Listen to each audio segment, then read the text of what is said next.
This is a download from Rutland Radio. Hello, and thank you for downloading the Rutland Radio podcast from rutlandradio.co.uk. This is where you can hear the best bits from the last week. I'm Tim Nichol. I'm a member of the Friends of the Church Committee. And this all started off as the churchyard actually needing more space, more room. Yes, that's right. I mean, sadly, our churchyard was filling up and needed to be extended, as it has been over the years. And so the challenge was to extend the area, but also then make some sort of social amenity of this wide open space, whilst retaining its primary purpose as a burial ground. Now, it has two distinct areas, the Peace Garden and the Labyrinth, but I suppose really, when you think of how mental health is spoken about now and mindfulness, this is kind of the biblical mindfulness almost. Absolutely, yes. We hope people will use this effectively as a facility, as a tool, as a venue to just come and be calm, be peaceful, be thoughtful. It's not overtly religious in the way in which we've done it, although of course we're in the grounds of an Anglican church. It is just somewhere where people can come and be peaceful, contemplate the meaning of life, if you like, perhaps to mourn, particularly those who are relatives of those who are buried in the churchyard, will find it a place of peace and tranquility. And the Peace Garden is the walled garden just in the centre there, but the Labyrinth people might not necessarily recognise to start with, but it follows a pathway of concentric circles inwards and inwards from there. That's right. It's a single path, so it's not like a maze where you get dead ends. It's a single path that just winds slowly to its centre. It's in all just under 60 metres long, and the idea is that you just follow slowly the darker slabs, the grey line effectively, that leads to the central plaque at the heart of the labyrinth. And in doing so, you just walk slowly, and it helps the process of contemplation, if you like. 4 years, and whereabouts was the money from? So we were very fortunate in gaining about 50% of the funding from East Northants District Council Communities Fund.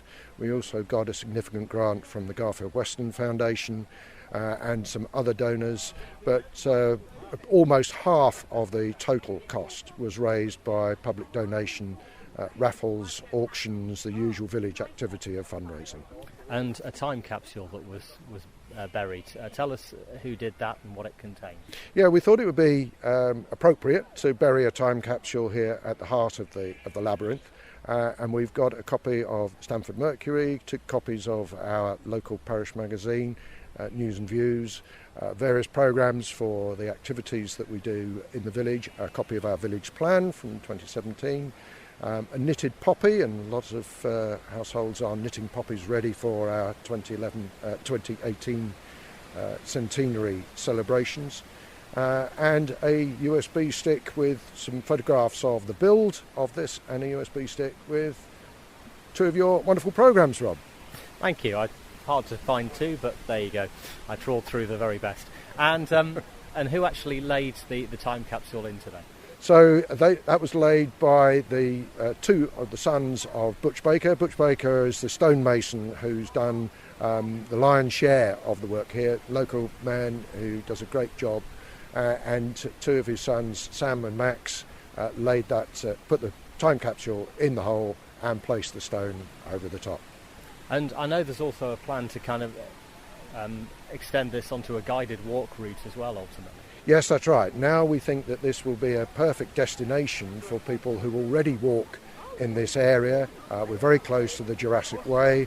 The bridleway that runs along the back of the church here, Tank Road, is regularly used by walkers, cyclists and runners, and we hope that this will be an ideal venue for people to come and spend some time in as they walk through the beautiful countryside around Easton-on-the-Hill and Rutland. Highlights from the past 7 days, the Rutland Radio podcast. The Sunday Times article was putting Oakham as one of the best rural places to live, and saying, you know, everything from the grain store, pub being right next to the railway line, 90 minutes from London, talking about the quality of life, having Rutland water on our doorstep, the wonderful castle and the horseshoes. And I thought, as Mayor of Oakham, it might be nice actually just to have a chat to you on why you think Oakham is so good. Well, I think the Times have probably captured what has previously been said. I think it was The Guardian in 2013 mentioned the Grain Store Brewery for its beer. It's mentioned local businesses like Hambleton for its bread. And then it goes on a little bit further afield to mention one of the greatest attractions in the county, which is Rutland Water with the Bird Fair, which is actually been regarded or called the Bird Watcher's Glastonbury, I believe. So Oakham, in essence, in those three things, is meant to have everything you need. But what I like about it is how it retains its small, unique, that sort of original country feel that we so love. Well, for me, I think, we've got these three towns in our area, Oakham, Uppingham and Stamford, and they all have their own distinct character. And Oakham, I suppose, is that traditional market town more than any other. Yeah, definitely. I mean, it has been said that it's not aimed at the young people, but it has got, obviously, some shops which are geared towards them, like Fat Face, and it's got lots of eating places where young people are often seen. So you can come to Oakham and relax and enjoy it. And also it's got good health. Apparently we've got extremely good health in this county and very low employment. And given the weather we've just had as well, that's something unique to possibly Rutland, is we get less rain than the national average in the county, which seems quite unusual. You wouldn't think so the last couple of days, I dare say. No. But it has everything going for it. And of course, on top of all that, we're meant to have low crime. It just seems to have everything that you could ever want. And of course, then we've got the beautiful views, because you walk around Oakham town, it's sort of unique in its own sense. It's got a mix of buildings. You go 6 miles up the road to Uppingham, and Uppingham seems to be almost stepping back in time. I love Uppingham as much, if not more sometimes, than Oakham. And Oakham described yesterday, and this may be a bit controversial, but like a difficult middle child for us, in that Stamford seems to get all the glory, and Uppingham is this kind of chocolate box Charles Dickens kind of thing, and Oakham has this sort of middle pathway to forge. Yeah, I think because Oakham is seen as the county town, people expect it to be more. Yet a lot of the people that live here actually want it to be just like it is. And it's still evolving. Oakham, of course, is at the centre, having just listened to the news, in actual fact, on Rutland Radio about further developments within the centre. If we let those developments go through, then will that cause Oakham to develop into a monstrosity? Because Stamford is unique because it's grown and yet it's retained an incredible beauty and smallness, given the size of its actual location. All the buildings are built within the same stonework as what the rest of the town is. So Stamford have got it right. Uppingham certainly got it right.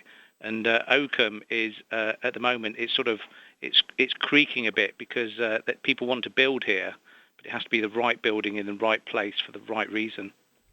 Councillor Adam Lowe, thank you very much for joining us on Rutland Radio in your capacity as councillor on the county council, of course, mayor and leader of Oakham Town Council as well. Thanks very much. All right, thanks, Rob. A pleasure as always. Rutland Radio. Quinton Taylor. Quinton, you're taking on a challenge that I reckon a lot of us would fancy doing. Can you tell me a little bit more about this? So as a group of us who enjoy doing a pub challenge every year, and we've done a few different ones in the past, we thought this year what would be interesting, and someone said, why don't we try doing a county?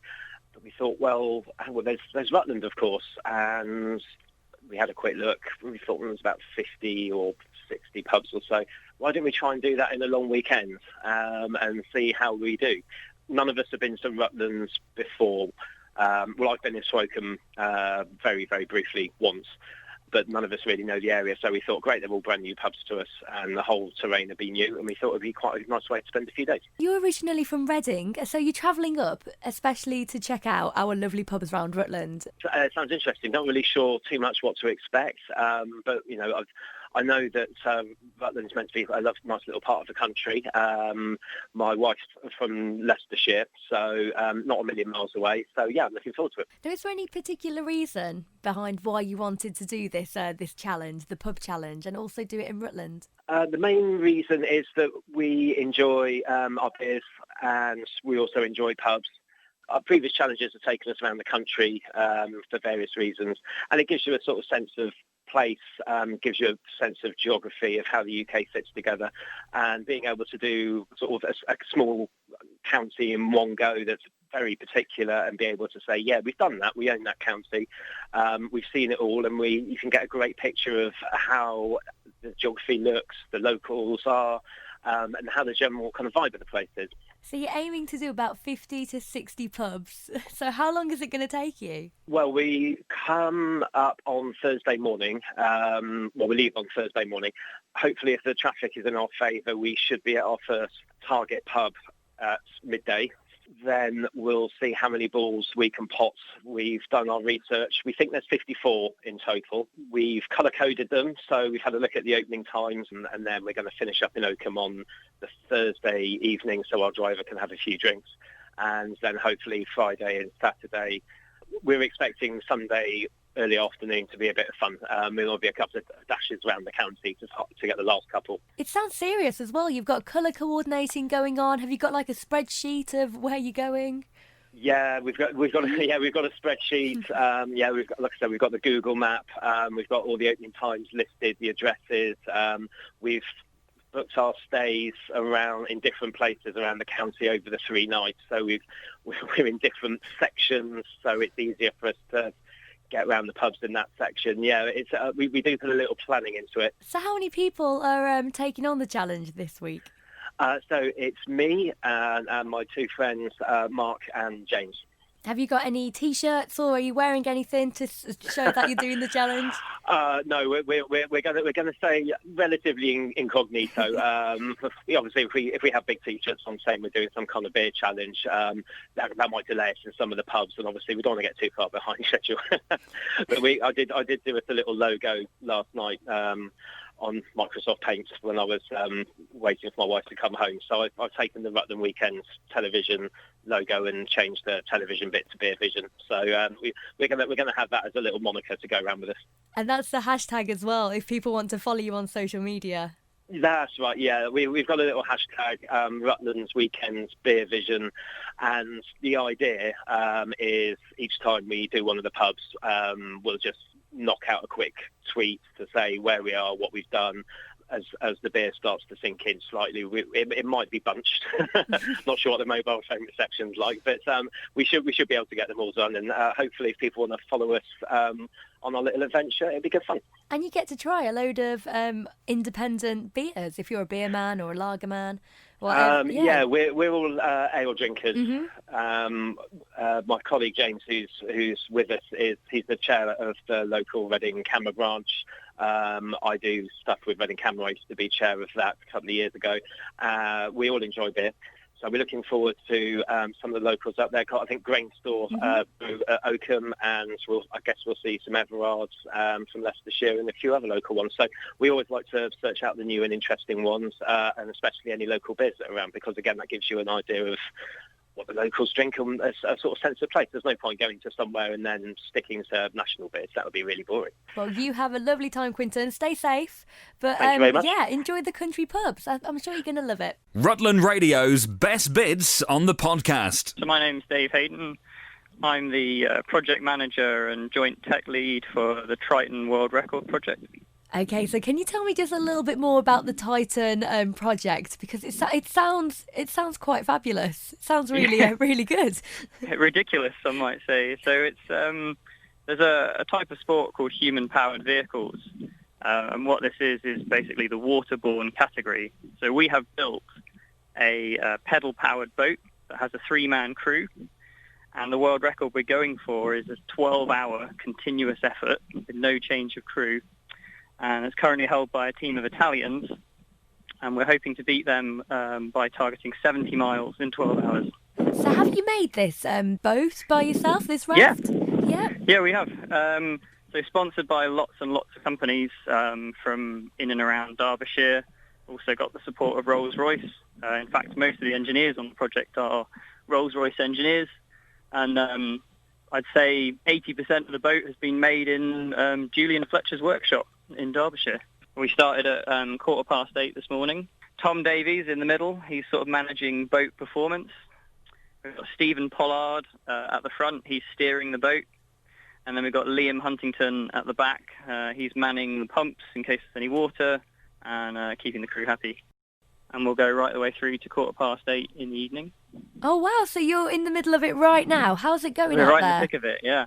It's going really well. So we actually did this last year, and it was, by this point in the day, it was horrible. The wind was blowing a gale sideways, and it was raining. But today it's perfect record weather. We've got a flat, calm lake, and the crew are performing really, really well. I remember that actually. I do remember it, because the weather was awful, and it was. Did you have to cut it short? We did. We cut short at 11 hours. We had a knee injury, and we were just underperforming. But we're back this year. We've learned a lot, and this year we're actually we're doing really, really well. We're above what we expected. What happens if you need a break? Like if you need to eat or if you need the toilet? What happens? That's a good question. The harsh reality is there are no breaks. You do not stop on an endurance record. So our crew are doing a fantastic job of eating and drinking on the move. There's a group next to us having a birthday party and having a whale of a time with a barbecue. Oh, lovely. Maybe they can chuck some sausages over to you to give you a they're little going to snack. catapult, right, and just fire it right at the boat. Oh, well, best of luck with it all. We'll be thinking of you out there on the water. But yeah, Thank you very much. Best of luck, and I hope you make the record. Yeah, no, thank you, and I just want to say thanks to the team at Rutland Water Sports Centre for supporting us through this attempt. Rutland Radio. Rob, Sire, thank you very much for joining me for my Love Island lingo quiz. It is a pleasure. We've still got the weather for it, at least. And I've got the cocktails. Oh, excellent. After There you go, work. you see. After Yes, work, guys. absolutely, yes. Did you both stick with it, though? Because we've had little discussions about it in the office. Did you both get hooked this season? I did watch a bit of the last one as well. I remember I was rooting for Kem as the short man. Because he's about 2 inches shorter than me, or maybe 1. And this time really wanted Alex to do well and was so frustrated with Alex, honestly. Why, Alex? Why? If his heart wasn't in it, you can't blame him, but it was a bit frustrating. Yeah, there was a connection, wasn't there? They've got all these little words, haven't they? They say phrases, they say things that might make you think, what are they on about? Sick. Where's this word come from? That really frustrates me. Alex the youth doesn't of seem today. like someone who should say sick. There was a lot of sick going on, wasn't there? As in that's good. sick. Yeah. So, okay, we're going to play a little game. It's like Dictionary Corner, but Love Island edition. So, mugged off. They say that a lot, don't they? Mugged off. What does mugged off mean? Let's put the kettle on, Rob. Yeah. Shall we? I'm thinking mugged off, it must be something to do with... Go away. Being dissed by the other person. It is, yes. It means to be deceived by someone. If you've been mugged off, you've kind of Deceived. been deceived by them. Number 2, melt. If you're a melt, what are you? Oh, I'm wondering whether it's like, if you melt, then do you kind of mould into someone else? You I want would the say it's a 50 bit grand? like a wet fish. Oh, you melt. Yeah, yes, I can have that point. It means you're a bit of an idiot if you're a melt. Okay. Yeah. Right, peng sort. What? Peng sort. Peng sort. What is a peng Sounds like sort? Japanese. Is that what Jack used to sell before he became famous? Part of the stationery line. I have no idea. Peng sort is someone attractive. So if you're fit or hot, you could also be a peng sort. Wow. And finally, DBS. The Do Bit Society. Got Come it in on, one, Look at you Sire. pretending you don't know, I Rob. don't know. The what? The weekly Rutland Radio podcast. It's Rutland Radio at breakfast time. I'm Rob Pisani. If you've been checking on social media, Bird Fair has been doing this amazing countdown for the 30 years, 30 days until Bird Fair, and looking back over various different bird fairs around the last 30 years, really, building up to the big one, which is the 17th to the 19th of August this year. Founder and Bird Fair manager Tim Appleton is with us yet again. We always say it's so hard to describe unless you're there, but you've been building Bird Fair for weeks and weeks. Oh, years actually. 30 I suppose years. so, I know. yes. That's amazing. No, it's an extraordinary event, Rob. There is literally nothing like it anywhere in the world. It's now regarded definitely as the largest wildlife event. We're expecting over 70 countries to exhibit this year. There'll be 400 exhibitors, maybe up to 25,000 people. So, yeah, in order to put the infrastructure in for that number of people, the exhibitors, etc., it does take weeks to build. We've got a great company, a local company called Kingsmead, who do a lot of this for us, and they're on site as I sit here now, sort of building more marquees and laying floor and doing all the things, getting it ready for what is now less than 3 weeks away. Now, other than Steve Backshall, who isn't coming, he's got his new arrival. Indeed, congratulations to Steve. Yes. His priorities are elsewhere. Yes, absolutely. But so many people that you would know. If you watch wildlife on the TV, everyone at Who's Who is there. Yeah, it's amazing. And I mean, I love them all because they all come to Bird Fair because they want to be there. We don't pay them to attend. People like Chris Packham, Simon King, Bill Oddie, Mike Dilger from The One Show, Nick Baker, a whole host of people, Mary Colwell. There's a mass of people that come because they know that what we're doing at Bird Fair is helping the environment, not just in the UK, but we're actually doing stuff that often is impossible to fund elsewhere around the world. And this year you're helping a project in Argentina. Yeah, this is quite incredible. I mean, for me, it's the ultimate sort of project because obviously my love of wetlands and wildfowl, etc., and having been to Argentina many times, when we were offered this project, a place called Marcachita, it is actually an incredible site, totally unprotected, and we are working with the national parks people in Argentina to make it the largest national park in Argentina. We will be protecting 1 million hectares of saline lakes, the largest saline lake in South America, the 5th largest saline lake in the world, plus wetlands, freshwater, woodlands, etc.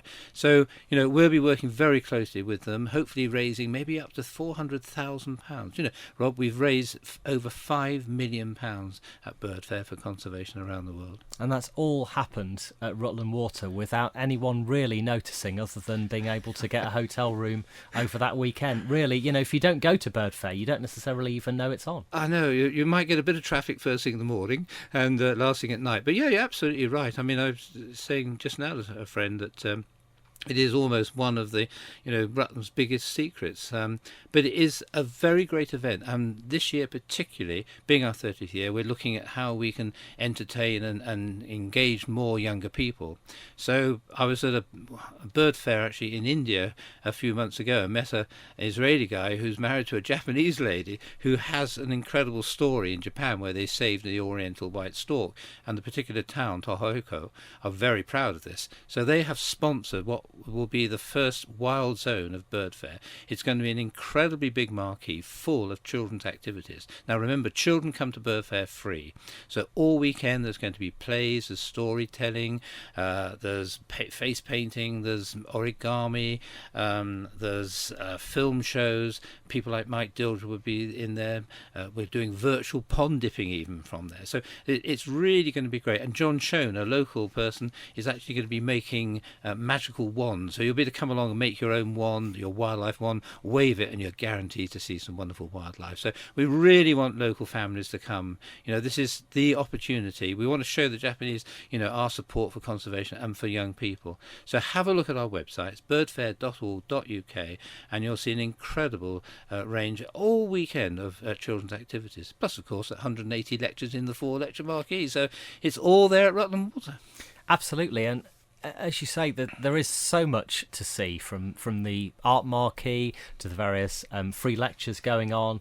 The Friday and Saturday evening are always separately ticketed, aren't they? They are indeed, yeah. In fact, we've got a really special event this year for the Friday. We're calling it the State of Nature Question Time, a bit like the BBC Question Time. So we've got an amazing panel which includes Chris Packham, Simon King, Kerry McCarthy, the MP, who was the Environment Secretary or Shadow Environment Secretary, Patrick Barkham, the author from and journalist from The Guardian, Mary Colwell from the BBC, Craig Bennett, the CEO of the Friends of the Earth, and Mark Cocker, one of our greatest wildlife naturalists and writers. So these people will be on the panel. We desperately want people to come to this event because this is your chance to actually ask these remarkable people, globally known, about the environment. Where's it going? So if anyone has a burning question they'd like to ask, please contact Sarah at the Bird Fair. And if your question is selected, then we'll give you a free pass to the Bird Fair and to the ticket. So it's going to be a great evening. And then on Saturday, we're actually doing a free event. Can you believe it? Me giving a free event away. But we are 30 years old. So, yes. We were very lucky. The Colombians have decided that they would want to get more and more involved because Colombia has more birds than any other country in the whole world, and they've created this incredible form of music around wildlife and birds. So they're bringing over a couple of musicians. They're going to sponsor the evening. There'll be free drinks and canapes and stuff like that. So again, it'll be limited to 400 people. It's going online today, so again, if people want to hear about it, then come along, and it'll be on the Saturday night. So if you go to birdfair.org.uk, you can find out everything that's going on, and I suppose really just make sure you spend enough time there. Don't think you can pop down for an hour, because that is almost impossible, isn't it? Yeah, I mean, I think what the biggest change that's happened over the years is the sale of 3-day passes. I mean, people now make this, one of their great events of the weekend, and our 3-day pass tickets, advance tickets, have just soared this year. Hence, hotels are full. We fill Oakham School, boarding houses, Uppingham School. So again, if anyone listening today still has an empty room or want to kick the family out and make a fortune for 3 days, then get in touch with me, and I'm sure we'll find you some very willing people who will be happy to stay with you. And of course, we meet all the people coming into the stations with courtesy buses and stuff like that. So, we're trying to be also. I tell you what, one thing I haven't mentioned, I really ought to mention, is that we're trying to be as plastic free as possible this year. As you can imagine, there's huge pressure on the environment. We're trying to do our bit. We'll be selling sort of reusable cups, bird fair souvenirs and that sort of thing. And there'll be a slight discount, I'm sure, on the coffee if you bring your own mug and stuff like that. So, keep the plastic away. Let's show the world what bird fair can do for the environment. And such a pioneering event back in 1989. Looking back over those 3 decades and coming to the 30th, you must be amazed how much it's grown and how much it still is the event around the world. Yeah. And it's been imitated. Lessons have been learnt for other events across the world, but there's still nothing quite like it, and it's here in Rutland. Yeah, I mean, I'll give you an example. I mean, this year I've been invited to the Indian Bird Fair. From there I went to the Bird Fair in Andalusia in Spain.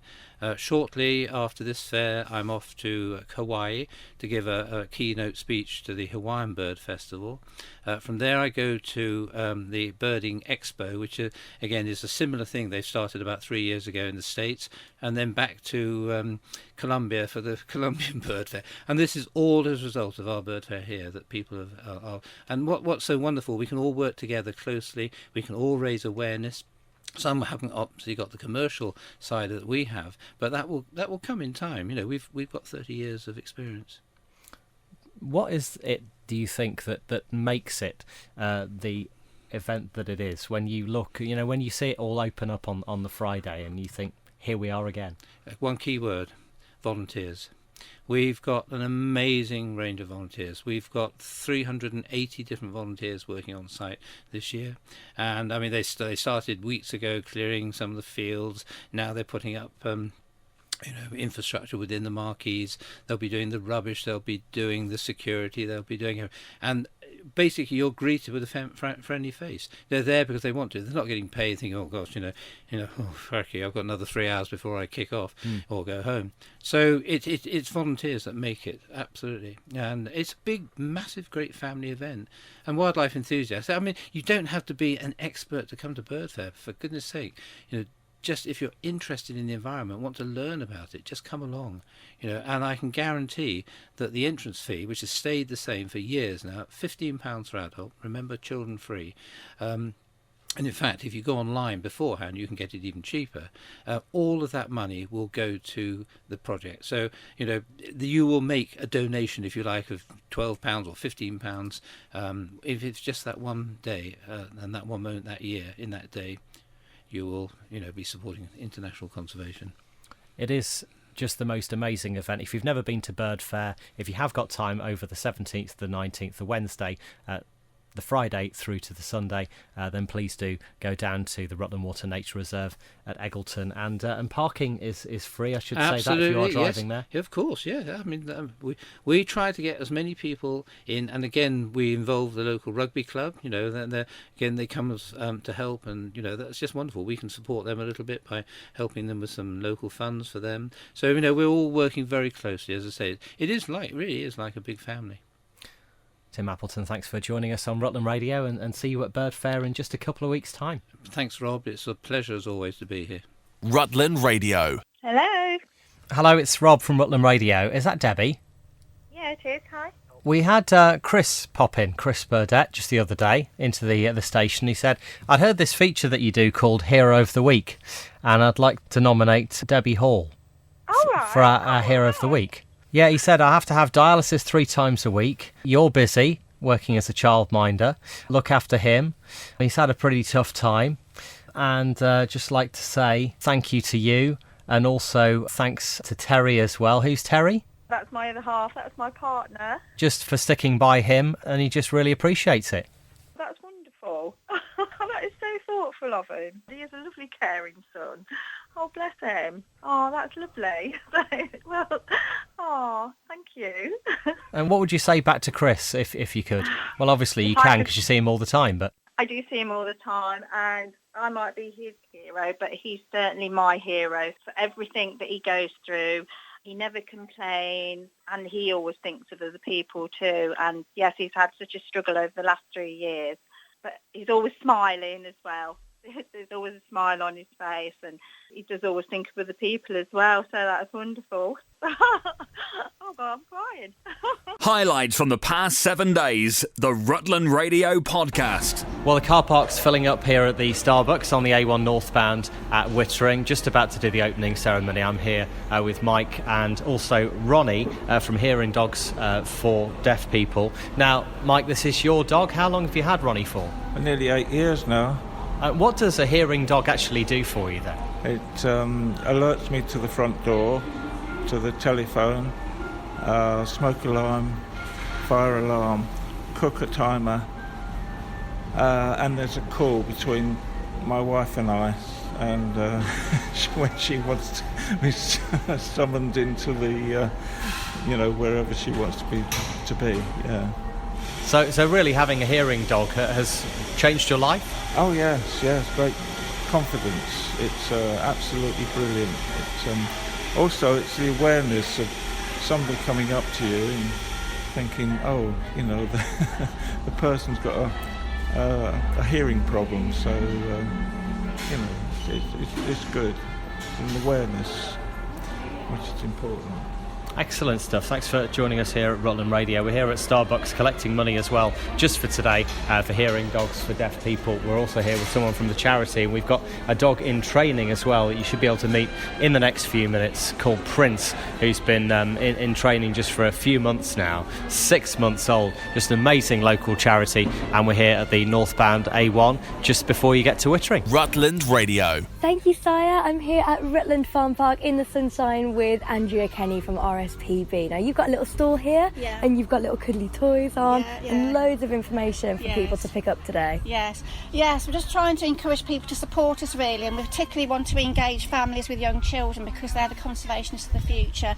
So we do have lots of activity packs and magazines for all the different age groups, the activities they get involved with, and you can even help the wildlife in your own garden. You don't necessarily have to travel far. So we've got lots of ideas for that. You don't need to travel. You can just pop down to your garden and find amazing creatures down there as well. That's right, and you can help them. You can put out mashed banana for butterflies. You can put plants out for like lavender for the bumblebees. There's all sorts of things you can do. So how long are you here till today? Till about 4:30. And you're back on, the RSPB are back here on the 17th. So another chance. Another chance to find loads of information about conservation. That's right. Rutland Radio's best bits on the podcast. So I popped along to Jackson High Base in Stamford for my latest Leave It to Lydia challenge. I put on a hard hat, my high-vis jacket, boots and goggles, and got out to work there with Lee Fitchie, the hire manager. So today we're going to be washing down some of the plant that's come back in from hire. I think this is going to take forever.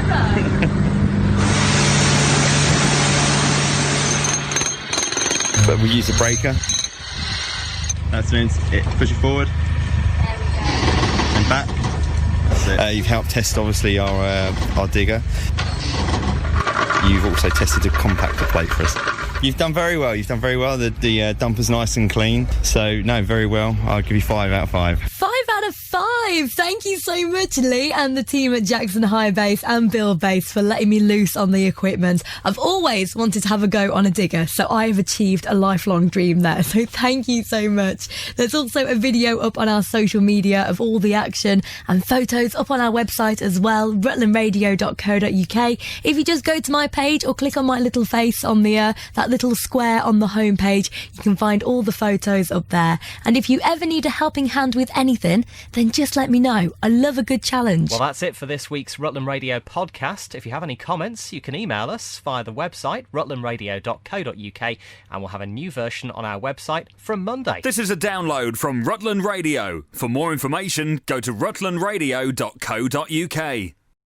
This is a download from Rutland Radio. Hello, and thank you for downloading the Rutland Radio podcast from rutlandradio.co.uk. This is where you can hear the best bits from the last week. Thank you, Steve. Well, the dog show, so much a part of the Fate Flower and Produce show. I'm here with Mary Rose, who's a dog behaviourist who's doing the judging today. Presumably that means that you can work with dogs who maybe actually have difficulties, who maybe have had a tough start, who don't quite know what's right and wrong. Yes, I do, yeah. A lot of rescue dogs who have had a bad start in life, not had much training, and they need one-to-one as opposed to being into a training class with other dogs. So, yes, lots of strays now from Romania, from European Union are coming into the country. They've got special problems. So, yes, that's basically what I do. It's mostly about teaching adults, though, how to train their dogs. I bet it is, actually, because, it's a tough thing owning a dog, isn't it? Because they don't come, they don't quite understand until you tell them. No, I used to think I knew everything about dogs. I've owned 30 dogs in my life. And then when I retrained into behaviour and did my degree, I realised I knew nothing about dogs, really. So it's about thinking how dogs think. And a lot of humans amorphise dogs, if you like, and they treat them like humans. There's a very famous saying, if you treat a dog like a human, your dog will treat you like a dog. Yeah, I can imagine, actually. But you do have to be, a firm boss, but, a kind boss as well. Absolutely, yeah. It's about leadership. If you've seen dogs in a pack of dogs in the wild, for instance, then they have a firm leadership, which they need to be happy, to trust, and to make sure that they survive every day. So it is about leadership. Good, firm leadership. And as judge here, it's all about fun, isn't it? It's all about celebrating the dogs in the town, really. Oh, absolutely, yes. Yeah, it is. Yeah, there's nothing serious about it. I might end up to be the most hated person in Uppingham. It's hard, isn't it? Yes. But there's so many prizes, there must be one almost for everyone. I would think so, yeah. There's about 7 categories, so I'm sure somebody fits into somewhere on there, yeah. But it's a very hot day today, so maybe there's not so much of a turnout for dogs because of the heat. But yeah, I'm sure everybody will have a really, really good time. I was just looking at Nicky's big poodle, actually, that has, something I've never seen before, an aqua kind of coat. Cooling jackets. Yeah, yes. Very good. Yeah, they're excellent. And you get cooling mats too that they can lie on. Cooling boots too. They should have little boots on their paws because obviously the ground is very hot as well with the sun bearing down on it for so long. So yes, they're amazing products. And so he's quite happy in his cooling coat. Lovely to meet you today. Have a great afternoon here at the Fate Flower and Produce Show. Thanks very much. Thank you very much. The weekly Rutland Radio podcast. Thank you, Steve. I'm actually here in the Scout Hut at the moment, just looking out over Todd's Piece, and here with Steve Buzzard, who's leading this exhibition here, commemorating the end of World War I in Uppingham. And we look back to 1914, Steve, the first man down from the Leicestershire Regiment. And was it mainly a Leicestershire Regiment conflict for us here in town? Yes, I think so. Of the 42 men that lost their lives in the war, the majority served with the Leicestershire Regiment. In fact, there's 14 actually served with the Leicestershire Regiment. And Joseph Thomas Edwards, who lost his life in 1914, he was the Leicestershire Regiment. And this spans right the way through the 4 years of conflict, and actually this is all going to be on display in the church the week before Remembrance as well. That's correct. This is basically a trial run for me to see how it goes, but it will go in the church. And you mentioned the 4 years of the conflict. We actually lost 3 men in 1919 who were just there. They succumbed to wounds, or the influenza epidemic that spread over the Europe at that time. What was life like for them? I mean, hundreds of miles away from home, fighting. I mean, literally, was it in trenches? It was muddy. Their weapons weren't half what we have now. Extremely difficult. Times were harsh then, and although having said that, a lot of them were malnourished, and the army at the time did make sure they get well fed, and one or two did benefit from it, or several benefited from it, but it was not a nice experience, I'm sure. And obviously a lot of people who are here in town have been here through generations, and they'll be coming in here and no doubt seeing names which, are part of their family. Exactly. There's names of the 42 that still have people living in the town today. For example, our town undertaker, Eddie Dorman, his grandfather is one of the men who lost his life in the conflict. Nick Barfield, who's got a business in the town, his grandfather is also listed as one of the fallen. Must have been fascinating to have actually researched this. Did you do most of the work here? I've done all this. It started off as I did a charity walk in about the late 90s, following the route of the Fourth Leicesters when they left the country and went across the Channel to France, Belgium, and they marched down from Ypres and they ended up at the Luz area, and sadly most of them were wiped out at the Hohenzollern Redoubt, and Uppingham lost 2 men in that conflict as well. So it was that drove me on to go and find out more. And you can find out more if you come to the Fate Flower and Produce show today through until 5, and then the exhibition will also be on display as we head up to Remembrance in Uppingham Parish Church. And Steve Buzzard, thanks for joining us today. Thank you very much, Rob. Rutland Radio. The sun is beating down here at Uppingham Fate Flower and Produce show. Quite often when it comes to presenting the prizes at 4:30 in the afternoon, I'm there with Fiona and Nikki and all the people from the committee, but this year we have Craig Revel-Horwood to present the prizes. We do indeed, darling. The real Craig Revel-Horwood. Yes, I'm here in the gorgeous heart of Rutland. This is Uppingham, darling, at the Fate here. We've made loads of cakes. We're serving tea, coffee, cakes and all things glorious and delicious. And all very cheaply, of course, to raise money for the community and also to celebrate community and awareness. I think it's really, really great to see Morris dancers here as well. And the reason I'm here, as probably everyone is asking, is my new boyfriend is from here. Well, so you're getting to know Uppingham? I'm getting to know Uppingham quite well. Yeah, we've been together for 6 months. So I've been coming here on and off. I was filming my new film called Nativity Rocks, and that was in Coventry, so it was only an hour away. So it was great to be able to sort of live here over the winter and stuff like that. I was going to say you were here when we had the big snowfall. Man, that was big for us. I know. Well, I was snowed out of my house in Hampshire, so I had nowhere to go bar here, which was wonderful. I mean, but some of the roads were completely blocked off. But I found my way round, darling, and got to the heart of it. And there's some wonderful pubs here, some wonderful community spirit. And it's just really lovely afternoon. And you know what? It reminds me of my hometown, Ballarat, in Australia. I mean, with this weather, like 30-degree sunshine, the grass completely brown. I mean, it resembles Australia. Us, I know, can imagine it is for quite, Australia, yeah, it's quite extraordinary. And I met a few Antipodeans today walking around, so it's been really rather nice. And can we ask about Strictly? Is anything kind of set in stone? Are you expected to be back again doing what you do so well? Oh, I'm definitely back again. Shirley Ballas is definitely back again. In fact, the entire team, Darcy Bustle, also Bruno Tonioli.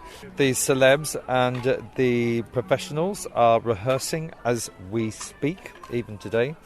And I still don't know who they are. I find out literally an hour before you guys, so that's always quite frightening and also quite exciting at the same time. And isn't it just amazing how that show has gone from being, OK, let's try it, let's bring back Come Dancing, let's modernise it, let's make it into more of an entertainment show, to being the biggest thing on TV in the autumn and winter schedule? Yeah, well, it does pull the hearts and minds of the nation. I think people get behind it because it's something that you can watch between 3 and 93, and it's something that brings communities like this here in Rutland together. It crosses all sections of life. People that love rugby tune in to see their favourite rugby player. People that are snooker fans tune in to see all of that. So, I mean, you can have a cross-section of the community talking about one programme, and it's a show that the family can sit down to in the evening all together and enjoy together, and I think that is really important in this day and age when kids are on iPads and not wanting to watch telly or be with their parents or with their grandparents. It's really nice to be able to sit down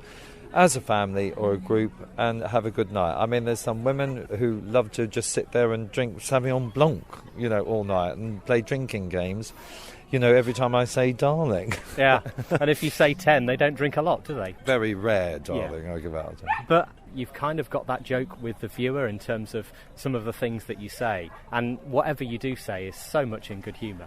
Well, it is, but it's also very honest and truthful about their dancing. I think people, when I first started back in May of 2004, which is quite unbelievable now, I think people sort of took me the wrong way and thought that I was like some terrible person and a horrible villain of the piece, but actually I'm just being honest. But yes, it is a little bit tongue-in-cheek, and I'm there to enjoy myself, I don't go home crying about the decisions I've made like some celebrities, but it's all in good fun, and it's an entertainment show.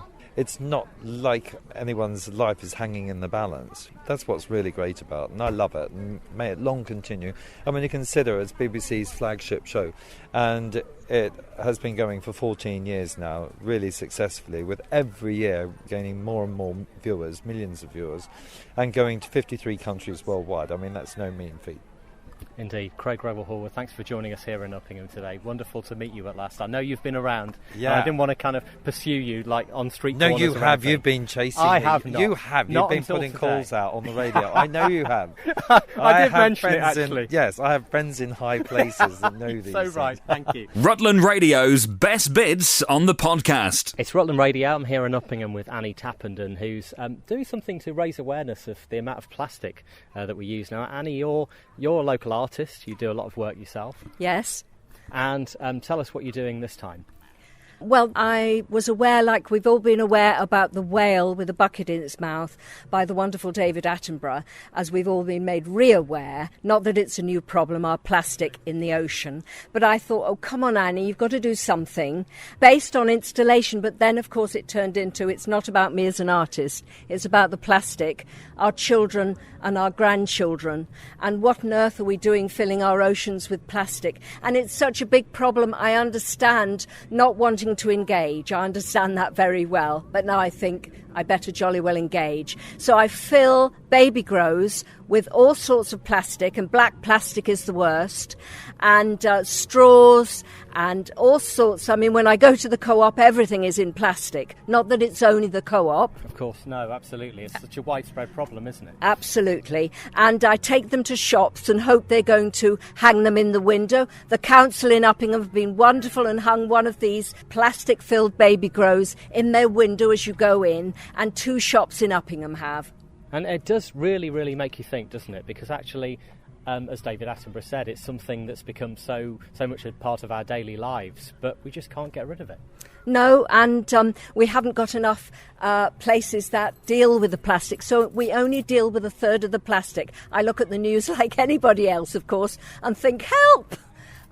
So that's my tiny bit, and do give your opinion of that, and also, of course, do your own thing, because it isn't about me, it's about the plastic. But it may well be that maybe you get more of these into shops and more places around the town and more in Rutland, possibly. That would be really nice, yes. And I'm forming a little group, thanks to Jane in the knitting shop in Uppingham, and just a steering group, really, so that it becomes much more professional and powerful. Rutland Radio. What do you think makes good walk-on music for Stamford, and what do you think will be the next natural music for them to have? For me, Robert, it's got to be something local. You've got so many teams in the Football League and the Premier League, and they normally play music that's synonymous with that club, like Manchester City might play Oasis or Everton might play Z-Cars. For me, Stamford shouldn't just copy one of these same tunes that that you hear all the time in the Premier League or the Football League. It's got to be something from Stamford. That's the point of it, surely. So for me, it's got to be someone like March to the Grave or one of these other great bands that we play on Rutland Radio. You know, we're big champions of local music at Rutland Radio, Rob, and generally around the area, everyone likes to listen to local bands. So why not have a local band welcoming the Daniels onto the pitch? It sounds sensible to me. I know you were a fan of March to the Grave, Stamford Cowboys. We are the Stamford Cowboys. That might work. Yeah, I mean, that's the perfect song to get everybody rocking before the game. You can imagine Stamford Cowboys ringing out around the Zico Stadium. It'd get everyone pumped up. Local music, supporting local, good song to really get the juices flowing as well. There's other ones by March to the Grave as well. Something like, they've got a song that's quite famous called I'm Too Fat. Now, yes. I know that might not be synonymous with exercise, but of course the Daniels are named after Daniel Lambert, so there's a bit of a link there. And that's a great song as well, isn't it? That's a great song to get everyone going also. So something, you know, really that's going to get the juices flowing, something that's going to pump the crowd up, and something that's by a local band. Sounds perfect to me. Highlights from the past 7 days, the Rutland Radio Podcast.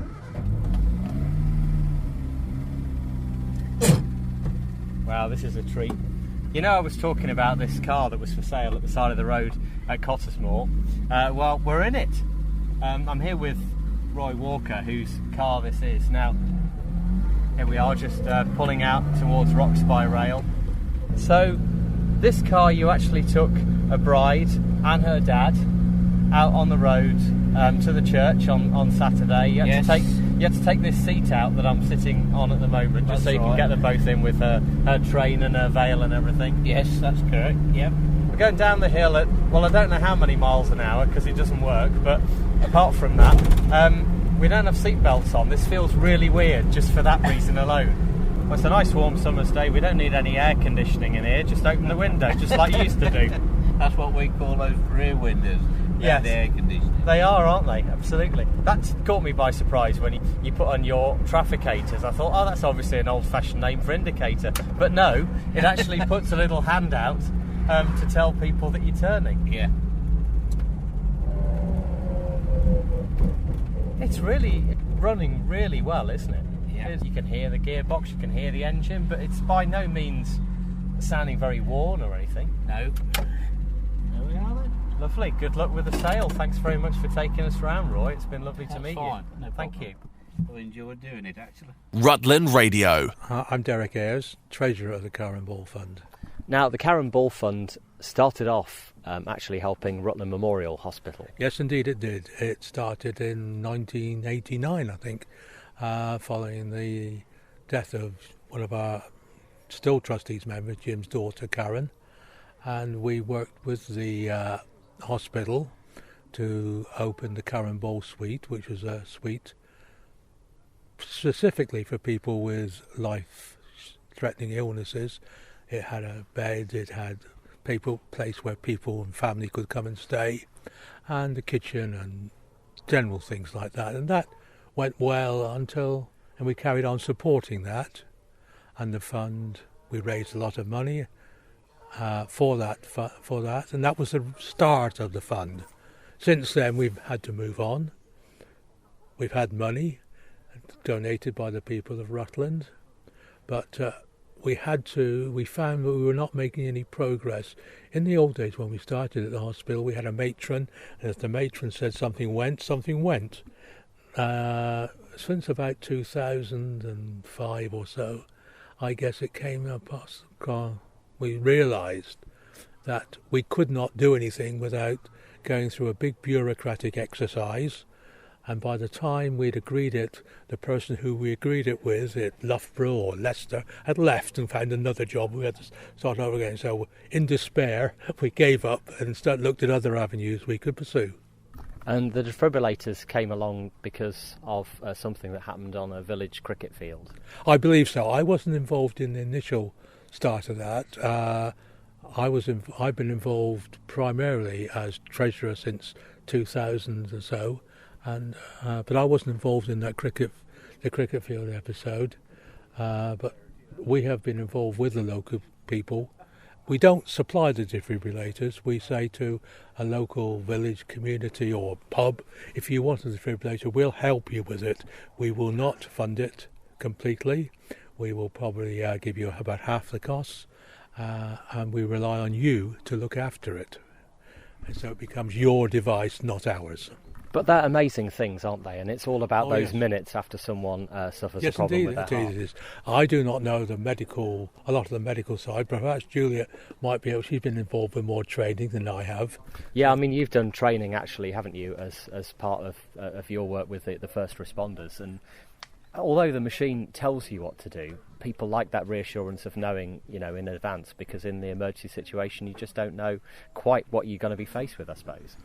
No, and it's taken that afraidness away from people, because people do tend to panic in an emergency situation. So the easier we can make it by highlighting, how easy it is to use a defibrillator, then we need to spread the word and raise awareness of how simple, it's the machine that talks to you. It's intelligent technology. All you've got to do is do what it asks you to do. And we're here to mark the 50th that's been part funded by the Karen Ball Fund. Yes, indeed. So we're here at Linden Nature Reserve. I mean, somewhere that's used by an awful lot of people. A lot of through the visitors day. as well. Yellow box right on the side of the building, and that's how they are all over the place. It is indeed, yes. Throughout the local town, I think there's 4 in Oakham, 4 in Uppingham, and 1 in most villages. I think we have supplied just over 50 now. This is the 50th here at Linden today, but there are probably plans for another 3 or 4 more we have in the pipeline. And there are some defibrillators around Rutland that we are not responsible for, we've not been involved in, and local communities have gone their own way to do it. That's fine. We will help people if they ask for it. And is the Karen Ball Fund still active? You're still actively fundraising? Yes, we're not actively fundraising, although we seem to attract funds without going out and looking for them. And we also do work in association with the 4 Rutland group.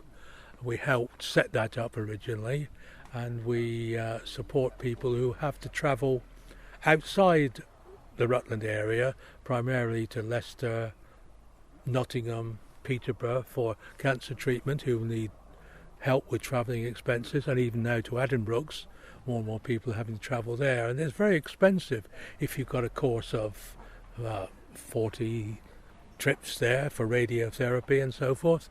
So if people go to the 4 Rutland advisor at the CAB or it's called Rutland.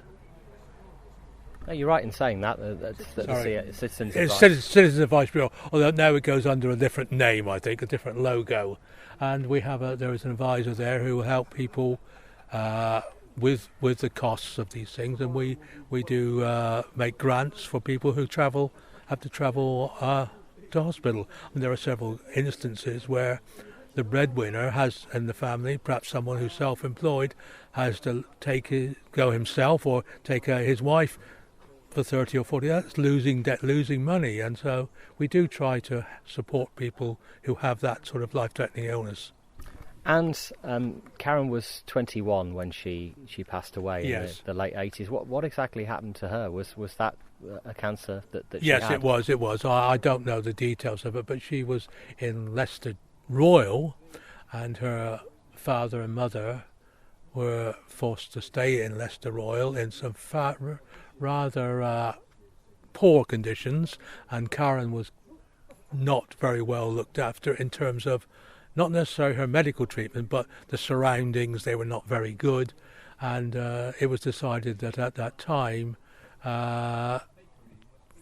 her father Jim and mother Elizabeth Bolton, they set up, along with a lot of other people, set up a fund to develop something at the Rutland Memorial Hospital, and that was the result of that, because of the poor conditions that were around and the way people had to travel to Leicester.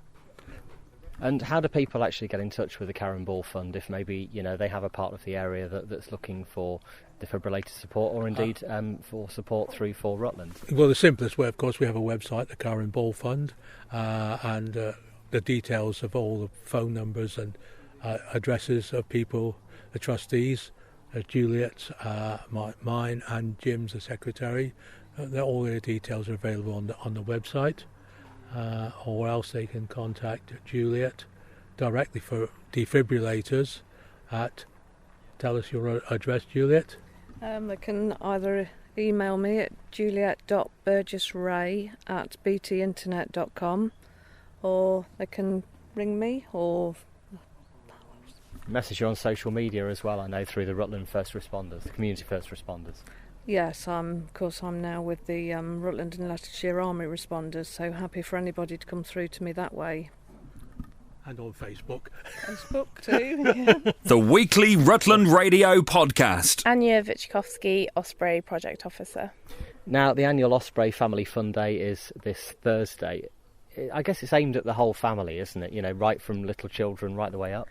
Yeah, exactly. I mean, that's what we want. We want to get lots of young children involved and bring all the family, so it should be an interesting day for everyone. What sort of things will people have a chance to get involved with?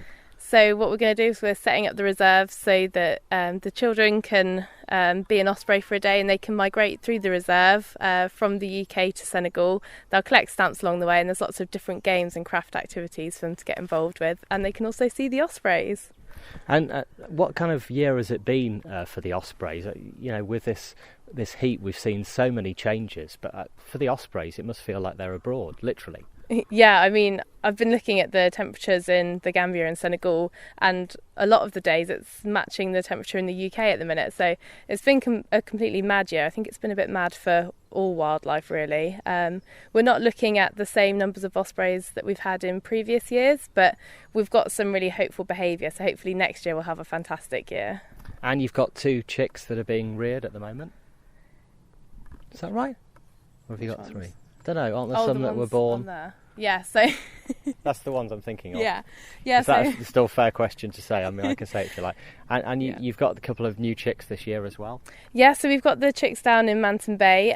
They did really, really well. One of them we think has probably already migrated because she hasn't been seen for about 2 weeks. But the male osprey, he's still about. So we've got the 2 parent birds, Maya and 33, and then also the chick, which is 3 AU. Are the new chicks ringed as well? Will you be able to track them? Yes, so we've ringed all our chicks this year.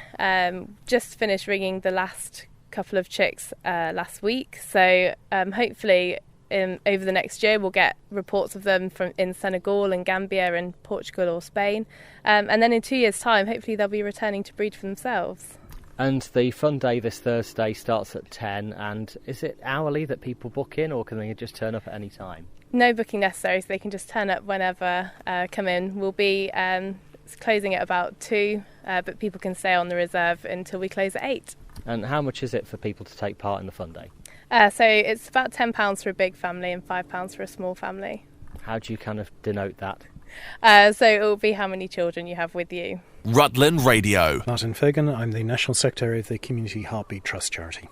And we're here to mark the 50th anniversary, We're here to mark the 50th defibrillator that the Karen Ball Fund have part-funded here at the Linden Nature Reserve. You've been carrying out training with the staff here at the Osprey project. Yes, I mean we've worked very closely with the Karen Ball Fund, and immensely grateful to the Karen Ball Fund for all their support over the years. This is the 50th location, which is obviously a real milestone. We're already on the 54th now as well, so we're progressing forward. But it is really important that communities have these projects, have these defibrillators put in, but done correctly, to make sure that they're the correct equipment, they're put in with maintenance, with resilience, with governance, and we're immensely supportive of the Karen Ball Fund and their efforts to help place defibrillators. Now, there is specific criteria, isn't there, as to how close they need to be in an ideal situation. I mean, you can't be everywhere on the reserve, but I suppose this is somewhere that a lot of people are going to congregate. Yes, I mean, the visitor centre here is ideal. It's overlooking the lake, and obviously with the bird watchers, it's a very remote location.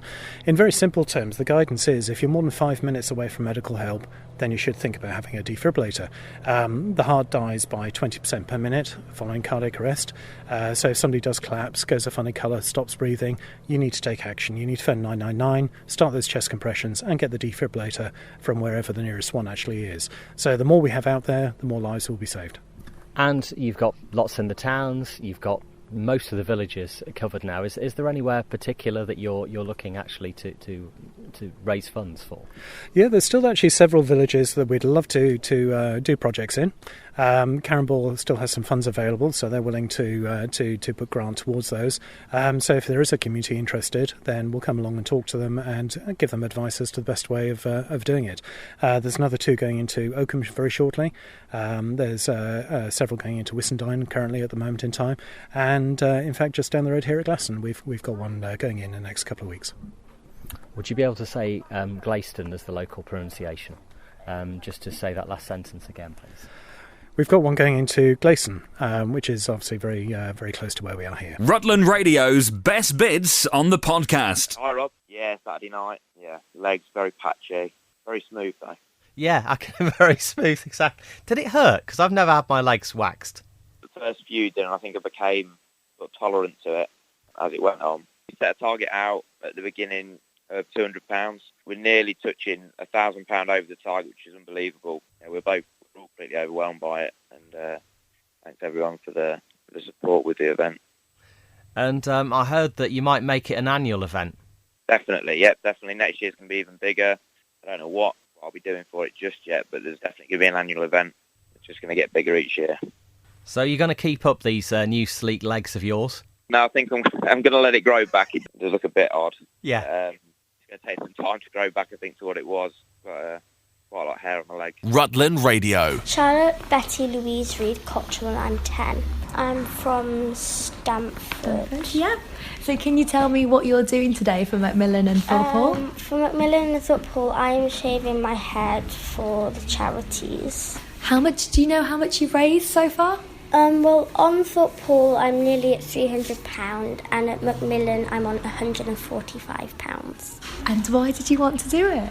Because my dad died when I was 12 weeks old, and my friend's mum died in 2015, I think, yeah. It's something that touches everyone, isn't it, these days, cancer? Yeah. So very important that you're doing this shave. Yeah. Are you excited about shaving your hair? Yeah, I'm really excited, but I'm just a little bit nervous at the same time. Yeah. But so at the moment, you've got curly hair, which comes down just to your shoulders. Yeah. Do you think you're going to miss it? No, not really. No.